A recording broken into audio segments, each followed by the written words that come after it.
مصر المنتخب الأكثر تتويجا في تاريخ كأس إفريقيا، 7 الألقاب اللي جعلته ملك القارة بدون منازع. ولكن في 2025 السؤال هو واش يقدروا الفراعنة يرجعوا الهيمنة ديالهم على القارة السمراء؟ وكنظن باللي الحظوظ ديالهم في هذه النسخة غادي تكون أقوى من النسخ الماضية، خصوصا من بعد ما تم تعيين في 2024 مدرب جديد، مدرب اللي كيعرف مزيان هذه البطولة واللي فاز بها 3 المرات في المسيرة الكروية ديالو، فاش أنا كان واحد من بين أقوى المهاجمين في القارة الإفريقية. وهنا الكلام على حسام حسن اللي كيرجع للمنتخب المصري من مقاعد التدريب، وبتواجد القائد ديالهم محمد صلاح اللي باغي بكل شدة أنه يجيب هذا اللقب لبلادو باش يخلد المسيرة الكروية ديالو الرائعة باللقب اللي لطالما غاب على الخزينة ديالو، واللي يقدر يخلدو إلى الأبد كأفضل لاعب في تاريخ الكرة المصرية والإفريقية. مرحبا بكم في أول فيديو من الكونسيبت ديالنا جديد افريكان تور، فين غادي نتعرفوا على جميع الفرق اللي غادي تشارك في كأس افريقيا المغرب 2025. وكل حلقة غادي نخصوها المنتخب، وفي كل حلقة غادي نتعرفوا على تاريخ المنتخب في هذه البطولة، شكون هما ابرز اللاعبين اللي كيتواجدوا في التشكيلة ديالو، وفي كل حلقة غادي نجاوبوا على السؤال الأهم تالي يقدر يوصل المسار ديالو في كأس افريقيا. وبهذه المناسبة اختارينا ان الحلقة الأولى نخصوها المنتخب اللي فاز بأكبر عدد من الألقاب، المنتخب المصري فراعنة إفريقيا. وفي المقابل نتوما غادي نطلب منكم كدعم لهذه المجهودات اللي تنقوموا بها أنكم تدعمونا باللايك ديالكم، اشتراك في القناة، وكملوا الفيديو حتى الاخر. منين كنتكلموا على كأس إفريقيا ما يمكنش لينا نتجاهلوا التاريخ العظيم اللي قام به المنتخب المصري مع هذه البطولة.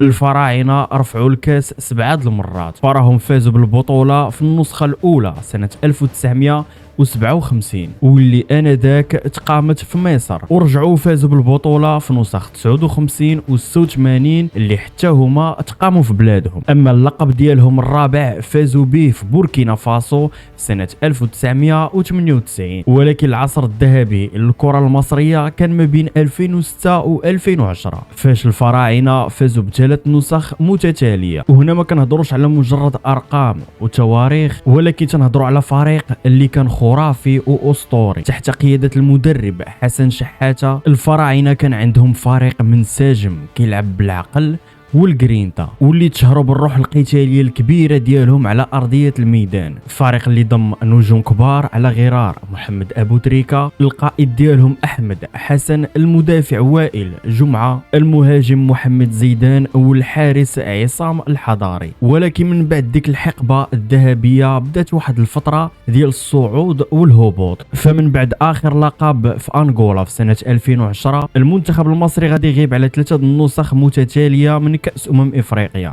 ثم عاد في 2017 بفريق جديد ولاعبين جدد، وبلغ المباراة النهائية اللي غادي يخسرها أمام المنتخب الكاميروني. وهذه كانت أول نسخة كيشارك فيها محمد صلاح بالقميص ديال المنتخب المصري في نهائيات كأس إفريقيا. وفي 2019 كانت عند محمد صلاح فرصة ثانية باش يحاول يفوز باللقب الغالي، وبالرغم أنهم كانوا مستضيفين البطولة وكانوا من بين أبرز المرشحين للفوز باللقب، إلا أن المنتخب ديال الفراعنة غادي يتقسم من دور 16 أمام منتخب جنوب إفريقيا، هادشي اللي شكل صدمة كبيرة للجماهير. ولكن في النسخة الموالية نسخة الكاميرون 2022 المنتخب المصري غادي يبلغ مرة ثانية المباراة النهائية، واللي جمعات النجم محمد صلاح بالزميل ديالو في نادي ليفربول الإنجليزي ساديو ماني. ولكن مرة أخرى خيبة أمل كبيرة، حيث أن محمد صلاح والمنتخب المصري غادي يخسروا اللقب، وهذه المرة من ركلات الترجيح. أما في آخر نسخة من كأس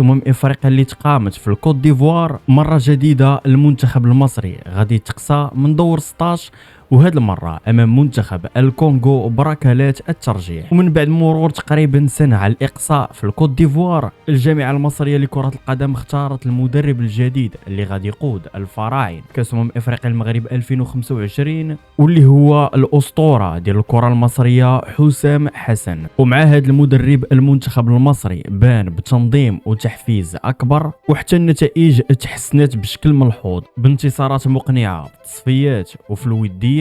فريق اللي كيركز على استقرار في الخط الدفاعي واللي هجوميا كيركز على التحولات السريعه والمرتدات القويه. تكتيكيا حسام حسن كيلعب بخطه 4-2-3-1 بخطوط ضيقه، ضغط مستمر ومرتدات سريعه. من الاكيد ان هذا الفريق ما تيلعبش اجمل كره في القاره الافريقيه، بل بالعكس تركز على الواقعيه في اللعب والخروج بنتائج ايجابيه. وهنا كتبين ان الفلسفه ديال حسام حسن واضحه جدا، الاهم هي النتيجه والانتصار باي طريقه ممكنه. وهذه هي طريقة اللعب اللي لطالما المنتخب المصري فاز بها بالألقاب، وخصوصا مع هذا المدرب اللي عنده خبرة كبيرة في الميادين الإفريقية واللي كيعرف مزيان كيفاش يفوز بهذه البطولة. ولا بغينا نتكلموا على أبرز اللاعبين في التشكيلة ديال حسام حسن، فبطبيعة الحال محمد صلاح تبقى هو العميد والنجم الأول ديال الفريق. محمد صلاح اللي في سن 33 سنة فاز بلقب أفضل لاعب في الدوري الإنجليزي الممتاز، وكان هو هداف البطولة. ومن بين اللاعبين المرتقبين في هذه التشكيلة ديال المنتخب المصري كاين مهاجم نادي مانشستر سيتي الجديد عمر مرموش، بالإضافة إلى مهاجم نادي نونت الفرنسي مصطفى محمد. فهاد الثلاثي ديال مرموش مصطفى محمد ومحمد صلاح كيتشكلوا بحد ذاتهم واحد من بين أفضل الثلاثي الهجومي في القارة السمراء حاليا، وبالإضافة إلى لاعبين اللي قادرين يصنعوا الفارق بحال تريزيغي وزيزو، والخبرة ديال محمد نني،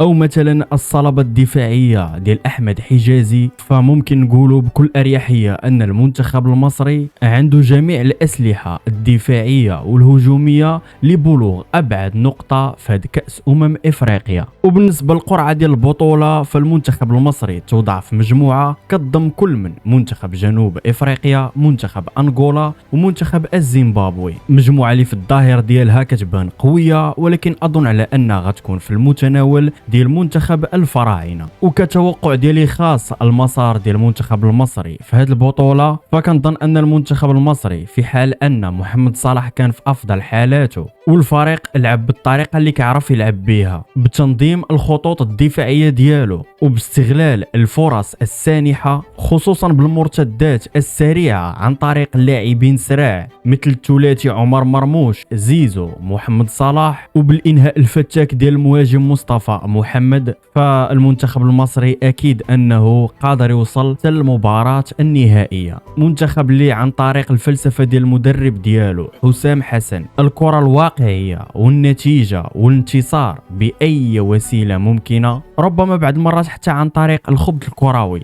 مثلا في حال التقدم في النتيجة الرجوع إلى الخلف وغلق المساحات وتضييع الوقت، أو جر المنافسين إلى الوقت بدل الضائع، واستغلال المرتدات وقتل المباريات بطريقة مفاجئة كيف ما انتم عارفين قدروا يفعلوا معنا حنا كمنتخب وطني مغربي في نسخة 2017 ونسخة 2022، أو ربما جر المنافسين الأقوى إلى ركلات الترجيح. فكونوا على يقين أن المنتخب المصري منتخب لن يستسلم بسهولة، وخصوصا إذا كانت النية ديال اللاعبين أنهم يهديوا لمحمد صلاح اللقب الإفريقي الأول في الخزينة ديالو، فأكيد أن منتخب الفراعنة كيتواجد من بين المرشحين للفوز بالكأس الإفريقية. وانتم اعطوني الرأي ديالكم في التعليق، واش في نظركم المنتخب المصري يقدر يرجع للقمة بقيادة حسام حسن؟ وما تنسوش تشاركونا الآراء ديالكم وكتبوا لنا في التعاليق شكون المنتخب القادم اللي تبغيونا نديروا حلقة عليه. نتلاقاو في مواعيد قادمة إن شاء الله، فإلى ذلك الحين أستودعكم الله والسلام عليكم ورحمة الله.